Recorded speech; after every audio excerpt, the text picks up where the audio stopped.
La France et l'Espagne suffoquent. La troisième vague de canicule se renforce et en France, le mois de juillet a été le deuxième mois le plus sec depuis le début des mesures en 1958. Moins de 24 heures après y avoir atterri, la démocrate américaine Nancy Pelosi a décollé de Taïwan ce mercredi. Le Razoni poursuit sa route. Le cargo de maïs ukrainien a réussi son inspection. Le premier chargement parti d'Odessa se dirige vers le Liban. La France fait face au troisième épisode caniculaire depuis le mois de juin avec des températures qui flirtent par endroits avec les 40 degrés. La dernière vague de canicule avait duré 2 semaines et s'était terminée le 25 juillet. La chaleur renforce la sécheresse et selon Météo France, le mois de juillet est au second rang des mois les plus secs depuis le début des mesures en 1958. L'établissement d'observation météorologique estime les précipitations 84% inférieures au normal. La rivière s'est retirée d'à peu près 50 à 70 mètres, voire 100 mètres par endroit. Voilà, c'est le caractère principal du niveau d'eau. La rivière s'est retirée, a laissé place à la Marne qui est visible aujourd'hui. En Espagne, selon le Premier ministre Pedro Sánchez, les vagues de chaleur successives ont tué au moins 1 millier de personnes. À Barcelone, la mairie a ouvert des abris climatiques pour les populations fragiles qui viennent y chercher un peu de fraîcheur. C'est parfait pour les gens âgés comme moi qui viennent tous les jours. Dehors, c'est un four. Les agriculteurs tentent de protéger les vaches et installent des ventilateurs dans les étables pour y faire baisser un peu la température. Si la chaleur est trop forte, les vaches produisent moins de lait et leur immunité est réduite. C'était une visite historique et controversée. Moins de 24 heures après y avoir atterri, la présidente de la Chambre des représentants américaine, Nancy Pelosi, a décollé de Taïwan ce mercredi. Selon l'ancien président du Conseil de sécurité de l'ONU, Kishore Mahbubani, cette visite risque surtout de mettre en péril la paix fragile dans la région. Ce qu'elle fait, c'est attiser les tensions sur une question très sensible, à savoir la problématique de Taïwan. Je pense que la visite de Nancy Pelosi n'a fait qu'empirer les choses.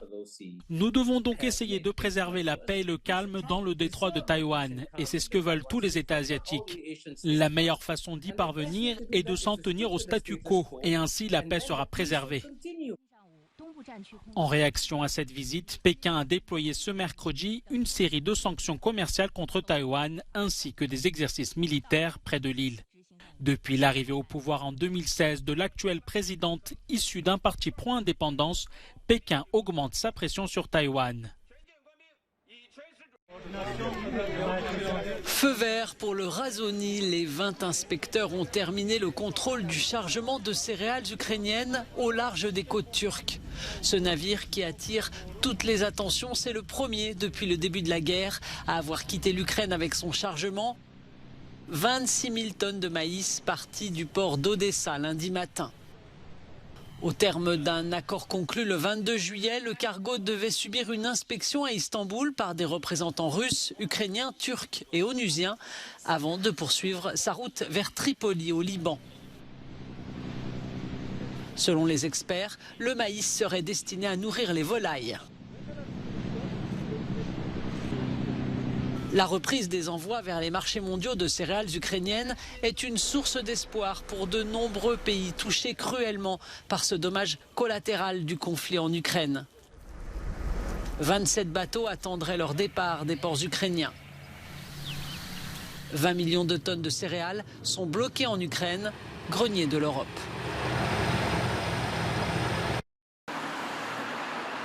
Alors que nous sommes en plein été, en Allemagne, de nombreuses personnes se ruent sur les radiateurs électriques. Craignant une éventuelle pénurie de gaz pour l'hiver, les Allemands ont déjà commencé à acheter des chauffages d'appoint pour leur maison. Mais à cause d'une forte demande, il ne reste déjà plus de radiateurs électriques dans le commerce. Tout le monde veut acheter des chauffages électriques, mais les stocks sont complètement épuisés. Les nouveaux chauffages arriveront peut-être en septembre, octobre ou novembre. Aucune entreprise ne peut dire s'ils seront livrés ou non, parce qu'actuellement, tout est complètement épuisé. Dans ce magasin de Berlin, les radiateurs partent comme des petits pains. Je suis inquiète pour l'avenir. Si je n'ai pas de chauffage et que l'on a des soucis de santé, il faudra au moins une salle de bain qui soit chaude. Peut-être que nous ne pourrons plus prendre de douche avec de l'eau chaude. Je ne sais pas. On nous a déjà dit qu'à Berlin ou en Allemagne, les thermostats devraient être baissés de 22 degrés à 17, voire moins. Avec la baisse des livraisons de gaz russe, le chancelier allemand a estimé ce mercredi qu'il pouvait être pertinent de prolonger la durée d'exploitation des centrales nucléaires en activité. Berlin doit trancher dans les prochaines semaines. Il y a un an tout juste, le 3 août 2021, un incendie gigantesque dévastait l'île grecque d'Eubée et causait la plus grande catastrophe environnementale de l'histoire de la Grèce.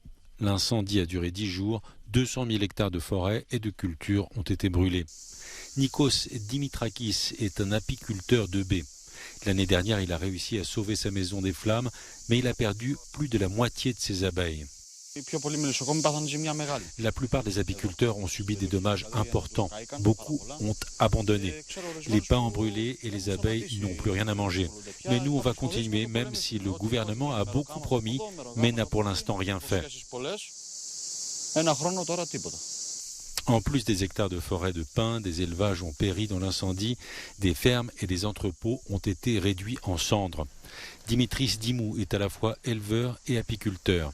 Il est parvenu de justesse à sauver ses chèvres et ses moutons, mais ses enclos, ses silos à grains et tous ses outils ont disparu dans les flammes, l'équivalent de 800 000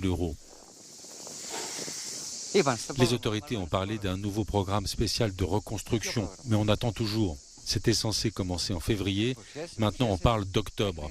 Le gouvernement fait des promesses et ne fait que nous demander des justificatifs. Le tourisme a toujours été une source importante de revenus pour la région. Mais tout a brûlé et il est maintenant difficile d'attirer des visiteurs. Pour cet été, le gouvernement a créé un pass spécial de 150 € pour chaque touriste qui vient passer des vacances dans le nord d'Eubée. L'incendie nous a bouleversés. Nous n'avons jamais imaginé une chose pareille et le tourisme a été durement touché. On a besoin d'aide de l'État et des Grecs. Les gens doivent venir passer leurs vacances avec nous. 12 mois après le drame, la nature commence à repousser, mais les ruines des maisons brûlées rappellent toujours la catastrophe. Le village de Koki Nomilia avait été le premier à brûler. L'église et 22 maisons sont parties en fumée. Ici, les gens regardent la télévision, les grands incendies de forêt qui frappent de nombreux pays européens. En août dernier, ils ont vécu le même cauchemar. Ils connaissent la douleur de ceux qui combattent les flammes et savent que le feu et la destruction ne peuvent pas vaincre la vie.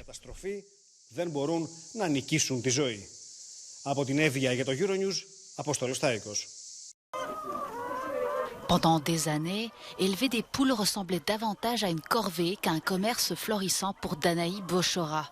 Cette agricultrice du Domboshava, à une demi-heure d'Harare, la capitale du Zimbabwe, dépensait tous les jours la majorité de sa recette dans les transports en commun pour vendre ses œufs au marché.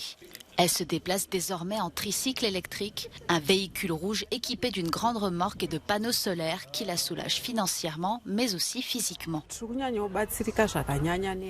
Ce tricycle est très utile car il nous sert à transporter absolument tout, même les enfants à l'hôpital lorsqu'ils tombent malades. Avant, nous avions l'habitude de tout porter sur le dos. Le tricycle nous a libérés de ce fardeau.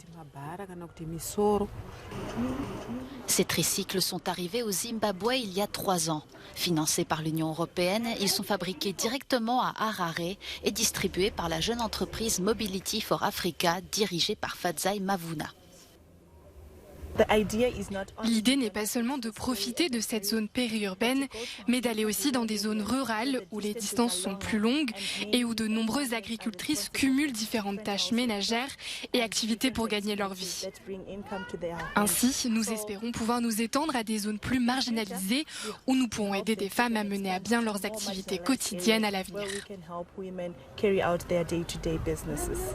Mobility for Africa possède déjà 88 tricycles qu'elle loue aux exploitations agricoles autour de la capitale. Elle espère voir sa flotte tripler d'ici la fin de l'année en raison d'une demande en constante augmentation.